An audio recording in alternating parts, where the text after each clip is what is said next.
बिस्मिल्लाहिर्रहमानिर्रहीम। अस्सलाम वालेकुम। Welcome to Xerox biology. चलते हैं आज के टॉपिक की तरफ। आज हम जिस टॉपिक पे डिस्कशन करने वाले हैं वो है हमारे पास होम्योस्टेसिस। होम्योस्टेसिस के बारे में आज हम जानेंगे कि होम्योस्टेसिस का मतलब क्या है और इसकी डेफिनेशन क्या है, एटमोलॉजी क्या है, और इसमें बेसिक हम मैकेनिज़म्स के बारे में भी जानेंगे। तो सबसे पहले इसके मीनिंग की तरफ आते हैं। मीनिंग में अगर देखा जाए तो हमें पता है कि होम्योस्टेसिस जो है that is a combination of two words. एक तरफ हमारे पास वर्ड है होम्यो और सेकंड वर्ड जो है हमारे पास है स्टेसिस। होम्यो का मतलब होता है सिमिलर, किसी चीज़ का मिलते जुलते होना, एंड स्टेसिस का मतलब होता है स्टैंडिंग स्टिल, किसी चीज़ का अपनी जगह पर ठहरे रहना। दूसरी तरफ अगर इसके ओरिजिन पर बात की जाए यानी एटमोलॉजी पर, तो एटमोलॉजी के बुनियाद पर जब हम इसे देखते हैं तो हमें पता लगता है जी कि जो होम्योस्टेसिस है ये टर्म आई है ग्रीक से, यानी ग्रीक लैंग्वेज से ये ली गई है टर्मिनोलॉजी। और सेकेंडली ये सबसे पहले जो यूज़ की गई थी term that is use by the physician in 1926 by Walter Bradford Cannon. ये एक फिजिशियन था जिसने 1926 में जो है सबसे पहले होम्योस्टेसिस की टर्मिनोलॉजी जो थी वो यूज़ की।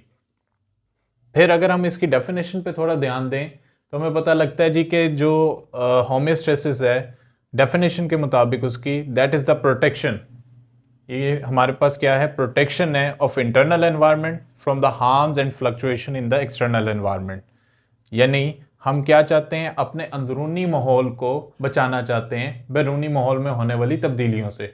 जो बैरूनी माहौल से होने वाली तब्दीलियां हैं वो हमारी बॉडी पे कई किस्म के असरात का बाइस बन सकती हैं। तो उनसे बचाने के लिए हमारी बॉडी जो फंक्शनिंग करती है और जिस प्रोसेस से हमारी बॉडी को गुजारा जाता है, जिस मैकेनिज्म के थ्रू हमारी बॉडी को बचाया जाता है, वो हमारे पास क्या है, होम्योस्टेसिस। और एक बात ज़हन में रखनी है कि इसका मतलब ये नहीं है कि एक होम्योस्टेसिस की जब हम टर्म यूज़ कर रहे हैं तो वो किसी चीज़ को कांस्टेंट लेवल पे मेंटेन रखती है।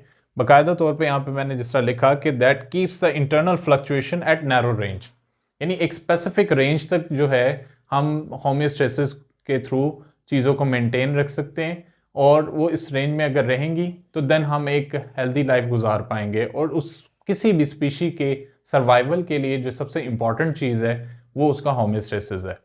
अब अगर इंपॉर्टेंस की बात आई है तो इंपॉर्टेंस पे भी देख लेते हैं।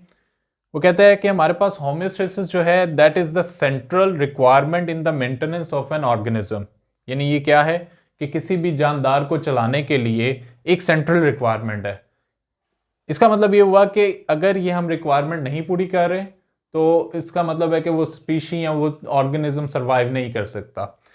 और second, which compels the adaptations in the constant changing conditions, तो जो कि ड्राइव कर रही है अडेप्टेशंस को, ताकि जो होने वाली कांस्टेंट चेंजेस हैं उसके मुताबिक जो है बॉडी अपने आप को अडेप्ट कर सके, डाल सके। वो अगर जब बेहतर तरीके से डाल पाएगी तो सर्वाइवल जो है एक स्पीशी का मुमकिन हो पाएगा। और अगर तीसरी बात की तरफ आए तो वो कहते हैं कि that contribute in evolutionary process. तो ये किस में कंट्रीब्यूशन अपना दे रही है, एवोल्यूशनरी प्रोसेस में। तो जब कभी हम एवोल्यूशन की बात करते हैं तो उसमें हम बात करते हैं ग्रेजुअल चेंज की। ये जो ग्रेजुअल चेंज है तो इस पे अगर आप थोड़ा गौर करें तो देखा यही जाता है कि हमेशा वही जानदार सर्वाइव कर पाया जो अपने माहौल में होने वाली तब्दीलियों के मुताबिक अडेप्ट कर सके। और अडेप्टेशन जो है वो बेसिक डिपेंड करती है होम्योस्टेसिस पर। जितना बेहतर तरीके से आपकी बॉडी होम्योस्टैटिक फंक्शन करेगी उतना ही बेहतर तरीके से आप अपने माहौल में होने वाली तब्दीलियों के खिलाफ लड़ पाएंगे, अडेप्ट कर पाएंगे, और यही अडेप्टेशन जो है ये आपको क्या है, एवोल्यूशन की तरफ लेकर जाएगी।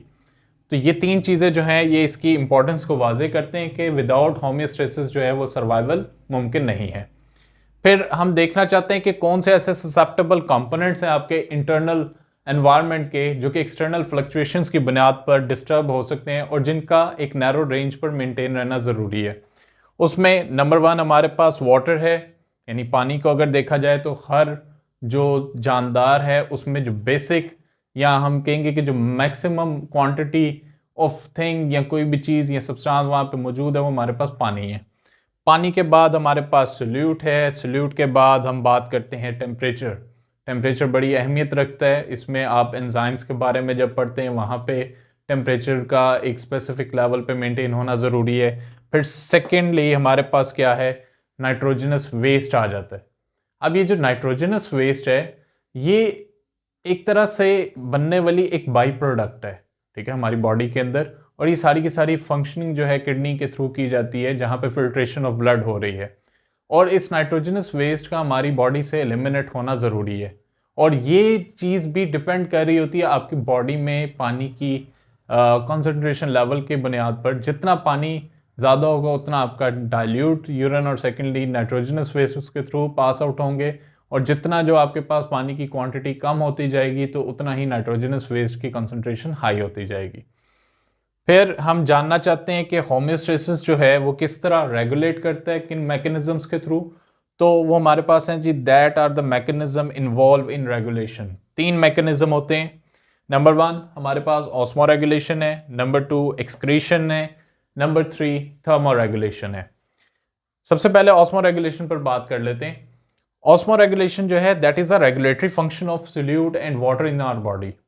यानी ये हमारी बॉडी में जो पानी और नमकियात की मिकदार को क्या है, रेगुलेट करता है। जस्ट लाइक हम अगर बात करें, गर्मियों का मौसम आता है तो हम ढेर सारा पानी पी रहे होते हैं, ठीक है। क्यों? क्योंकि हमारा जो पानी है वो डिहाइड्रेट यानी हमारी बॉडी में से इवेपोरेट कर सकता है थ्रू स्वेट, ठीक है।